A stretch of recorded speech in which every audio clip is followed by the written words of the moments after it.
সরকারি রেকর্ড অনুযায়ী ডিসেম্বর 2024 দেশের জাতীয় মূল্যস্ফীতি ছিল 10.89, ক্ষেত্র মূল্যস্ফীতি 12.92। তাছাড়া গ্রামের 12.63%, তুলনায় শহরে 13.5% খাদ্য মূল্যস্ফীতির আরও প্রকট আকার ধারণ করেছে। নিত্য প্রয়োজনীয় পদার্থপণ্য ও আনুষঙ্গিক জিনিসপত্রের দাম এমনিতেই নাগালের বাইরে চলে যাওয়ায় প্রান্তিক জনগণের পাশাপাশি খেটে খাওয়া মানুষ, দিনমজুর ও স্বল্প আয়ের মানুষদের জীবন দুর্বিষহ হয়ে উঠেছে। যেভাবে জনজীবনের দৈনন্দিন ব্যয় বৃদ্ধি পাচ্ছে, সেভাবে তাদের আর্থিক আয় বৃদ্ধি পাচ্ছে না। বর্তমান অর্থনীতির বিবেচনায় অন্তর্বর্তী সরকারের এই নতুন করারোপের সিদ্ধান্তের ফলে 1 নম্বর, বর্তমানে প্রায় 13% ক্রমবর্ধমান মূল্যস্ফীতি আরও বৃদ্ধি পাবে।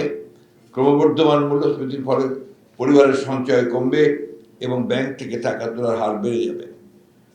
2, বর্তমানে নিম্নমুখী 5.82% অর্থনৈতিক প্রবৃদ্ধি আরও কমবে।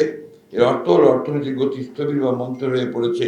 ব্যবসা বাণিজ্য দ্রুতগতিতে না বাড়লে, কারখানায় উৎপাদন না বাড়লে আয় বৃদ্ধি পাবে না। কর্মসংস্থান আরও কমে যাবে, বেকারের সংখ্যা আরও বৃদ্ধি পাবে। এমনিতেই গত 3 বছর ধরে মানুষের প্রকৃত আয় কমেছে।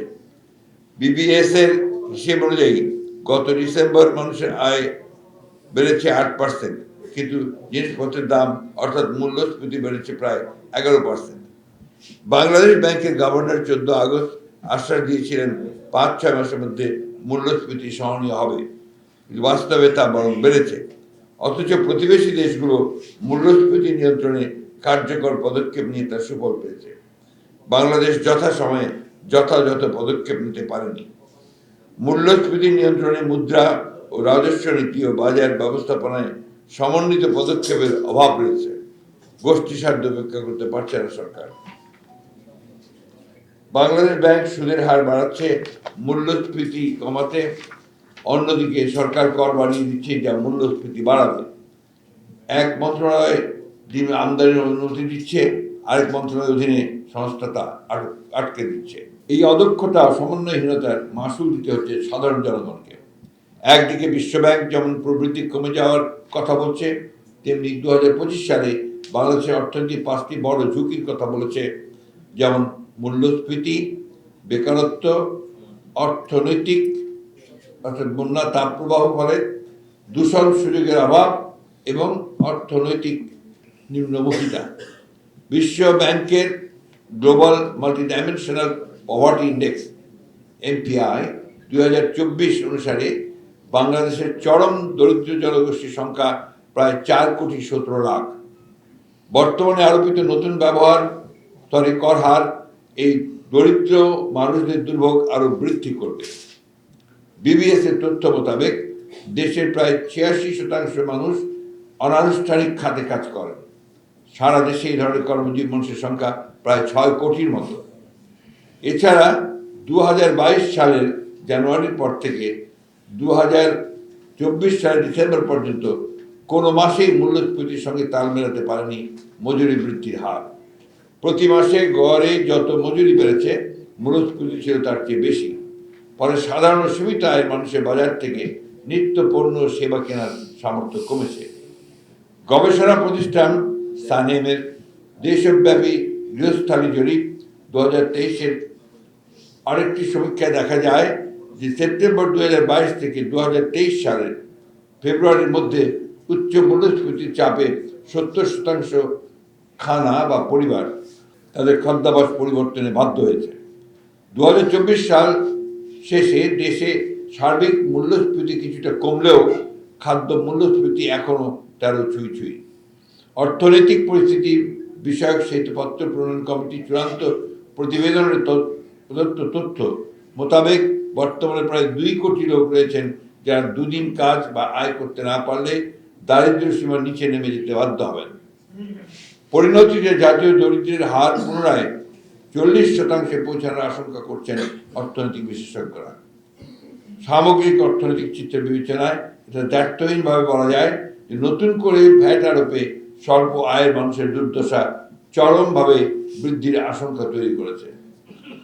উল্লেখ্য যে 2001 থেকে 7 সনে বিএনপি আমলে দারিদ্র্য লাঘবের হার ছিল বার্ষিক 1%। চিত্র 3।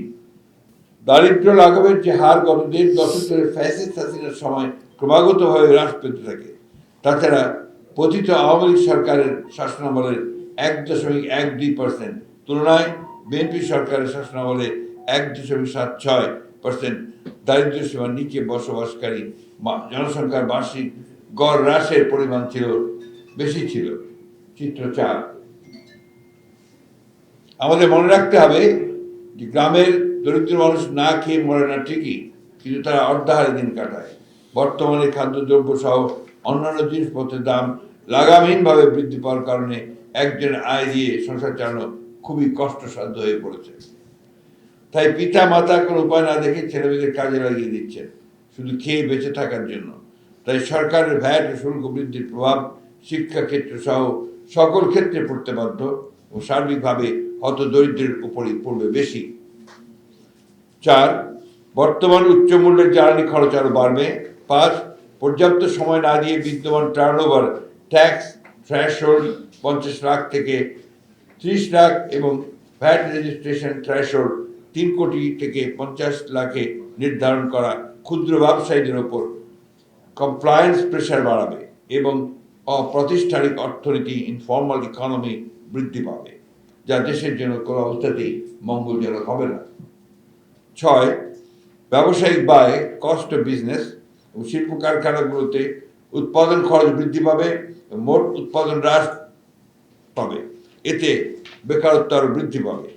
এমনিতেই দেশে বেকারের সংখ্যা 26,60,000, এটা প্রথম আলো 5 জানুয়ারিতে আপনার 25 জানুয়ারিতে প্রকাশ করেছে, যদিও বেকারের প্রকৃত সংখ্যা আরও অনেক বেশি হবে। 7. ক্রেতাদের ক্রয় ক্ষমতা আরও হ্রাস পাবে। 8. নিম্ন আয়ের জনগোষ্ঠীর জীবন ধারণ আরও দুর্বিষহ হয়ে উঠবে, ব্যবসায় বিনিয়োগ কমবে, রপ্তানি প্রতিযোগিতার ক্ষমতা হ্রাস পাবে। সর্বোপরি অর্থনীতি ও দেশের জনগণের উপর ক্ষতিকর প্রভাব পড়বে।